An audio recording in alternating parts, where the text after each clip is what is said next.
दोस्तों, इंटरनेट पर एक न्यूज बड़ी तेजी से वायरल हो रही है जिसमें बताया गया है कि home town of Jesus Christ is under attack. यीशु मसीह के शहर पर बड़ा हमला हो चुका है और यह न्यूज सिर्फ न्यूज एजेंसीज के द्वारा ही नहीं बताई जा रही है, बल्कि खुद इजरायली सरकार ने इस घटना की पुष्टि की है। इजरायली गवर्नमेंट के ट्विटर अकाउंट का कहना है और उस ट्वीट में इस प्रकार लिखा है, Nazareth the home town of Jesus is under attack by Hezbollah. नासरत यीशु मसीह का शहर पर हिजबुल्लाह के द्वारा हमला कर दिया गया है। अब आप जानते होंगे कि इजराइल और हमास के बीच में जो लड़ाई शुरू हुई थी, अब वो मिडल ईस्ट के बहुत सारे देशों में फैल चुकी है। हिजबुल्लाह जो रॉकेट्स फायर कर रहा है, उसी में से कुछ रॉकेट्स नासरत शहर में भी गिर गए हैं और उसी की वजह से नासरत अभी हाई अलर्ट पर है।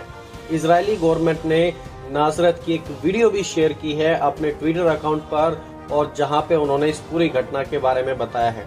ये वो वीडियो क्लिप्स हैं, चलिए मैं आपको दिखाता हूं।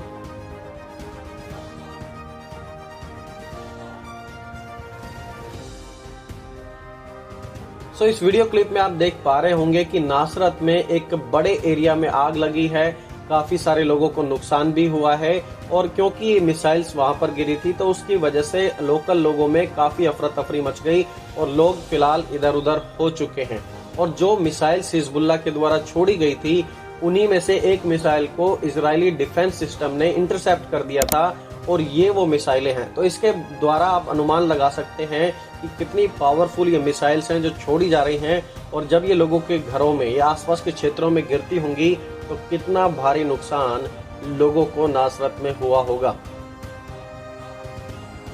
दोस्तों, ऐसा अनुमान लगाया जाता है कि नासरत शहर लगभग 4500 साल पुराना शहर है और पवित्र बाइबल में प्रभु यीशु मसीह को यीशु नासरी, जीसस ऑफ नासरत करके भी बुलाया गया है।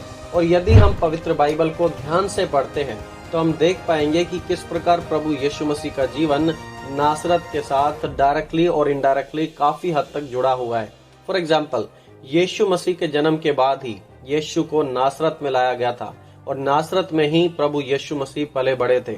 नासरत में प्रभु यीशु मसीह ने बहुत से चिन्ह चमत्कार किए थे अपनी मिनिस्ट्री के दौरान, लेकिन फिर भी वहां के लोगों ने हालांकि यीशु मसीह पर विश्वास नहीं किया था। और यदि आपने ध्यान दिया हो तो प्रभु यीशु मसीह के क्रूस पर था INRI, जिसका मतलब है Jesus of Nazareth, king of the Jews. नासरत का यीशु यहूदियों का राजा, और यह प्रभु यीशु मसीह के लिए क्रिमिनल टाइप की मृत्यु थी और यह यीशु का मजाक बनाते हुए उन्हें नासरत के यीशु, जीसस ऑफ नासरत करके बुलाया गया था रोमियो के द्वारा, और वो बोर्ड वहां पर लगा दिया गया था उनके सलीब के ऊपर।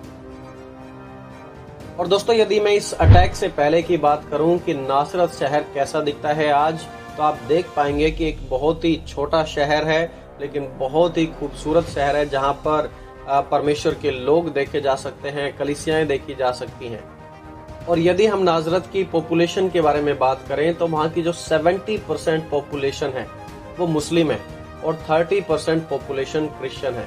अब क्योंकि 70% पॉपुलेशन मुस्लिम है और 30% वहां पर क्रिश्चियन रहते हैं, तो एक सवाल उठता है कि आखिरकार क्या यहूदी भी यहाँ पर रहते हैं? नो, नासरत में यहूदी लोग नहीं रहते, क्योंकि शुरुआत से ही यही माना जाता था यहूदियों के द्वारा कि क्या कोई भली वस्तु नासरत से आ सकती है।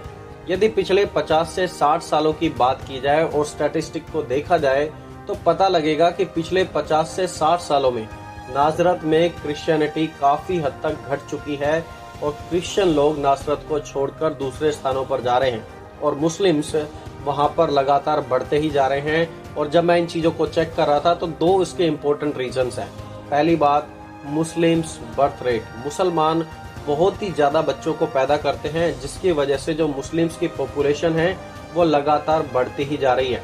और दूसरी बात, ongoing war making Christians leave. Israel के आसपास हमेशा वॉर लाइक सिचुएशन होती है, जिसकी वजह से वहां पर हमेशा युद्ध होते हैं, अटैक्स होते हैं, टेंशन बनी रहती है और फिर मुस्लिम्स के बीच में रहना ये भी बहुत बड़ा चैलेंज होता है। इसलिए बहुत से क्रिश्चियंस नासरत को छोड़कर निकल जाते हैं और इसी की वजह से पिछले 50 से 60 सालों में क्रिश्चियनिटी नासरत में काफी घट गई है। एंड स्लोली मुसलमानों का कब्जा नासरत पर बढ़ता ही जा रहा है और एग्जैक्टली उसी लोकेशन पर हिजबुल्लाह ने मिसाइल अटैक किया है, जिसकी वजह से एक भारी नुकसान सब जगह देखा जा रहा है और काफी हैवी डैमेज हुई है और आसपास के जो नागरिक हैं वो पूरे तरीके से डरे हुए हैं इन मिसाइल अटैक्स के बाद। And as of now media reports की माने तो जितने भी नागरिक हैं वो फिलहाल बंकर्स में, शेल्टर्स में छिपे हुए हैं और वहीं पर उनके खाने पीने की हर एक जरूरत को प्रोवाइड किया जा रहा है। और हिजबुल्लाह की तरफ से भी लगातार इजराइल पर अटैक्स किए जा रहे हैं, क्योंकि इजराइल ने भी कुछ दिन पहले pagers attack, walkie talkie attack किए थे हिजबुल्लाह पर, जिसकी वजह से ये जो युद्ध है लगातार और भी इंटेंस ही होता जा रहा है, कम नहीं हो रहा। और अगर आपको याद हो तो मैं आपको बता दूं कि यह जो युद्ध है वो 7 अक्टूबर 2023 को शुरू हुआ था और अब ऑलमोस्ट 1 साल हो चुका है। 1 साल के बाद भी युद्ध खत्म नहीं हुआ, लेकिन और भी भयानक ही होता जा रहा है। दोस्तों, मिडल ईस्ट की हमेशा से एक प्रॉब्लम रही है और वो है कि यहूदियों ने और मुस्लिम्स ने कभी सच्चे मसीहा को नहीं जाना। वो मसीहा जो शांति का राजकुमार है, प्रिंस ऑफ पीस है, और जब तक शांति के राजकुमार को ये लोग ग्रहण नहीं करेंगे तब तक यही बदले की भावना दुनिया में दिखाई देगी। तब तक उनके मन में वही पुरानी व्यवस्था, आंख के बदले आंख और कान के बदले कान, यही माइंडसेट उनका हमेशा बना रहेगा और वो उसी पुरानी व्यवस्था के अनुसार चलते रहेंगे और ऐसे युद्ध कभी भी नहीं थमेंगे। दोस्तों, ऐसे हालातों के बीच हम परमेश्वर की शांति के लिए प्रार्थना कर सकते हैं। आपको याद होगा कि प्रेरित पौलुस ने थिस्सलुनीकियों की कलीसिया में एक बात कही थी। प्रेरित पौलुस कहते हैं, अब प्रभु जो शांति का श्रोता है, god who is the source of all peace, आप ही तुम्हें सदा और हर प्रकार से शांति दे। प्रभु तुम सबके साथ रहे। ये परमेश्वर की आशीष थिस्सलुनीके की कलीसिया को दी गई थी और हम प्रार्थना करें कि परमेश्वर की यही आशीष परमेश्वर के लोगों के साथ होने पाए और वो भी एक दिन सच्चे मसीहा को जानने पाए, और तभी हम इन युद्धों को, तभी हम इन लड़ाइयों को कम होते हुए देख सकते हैं।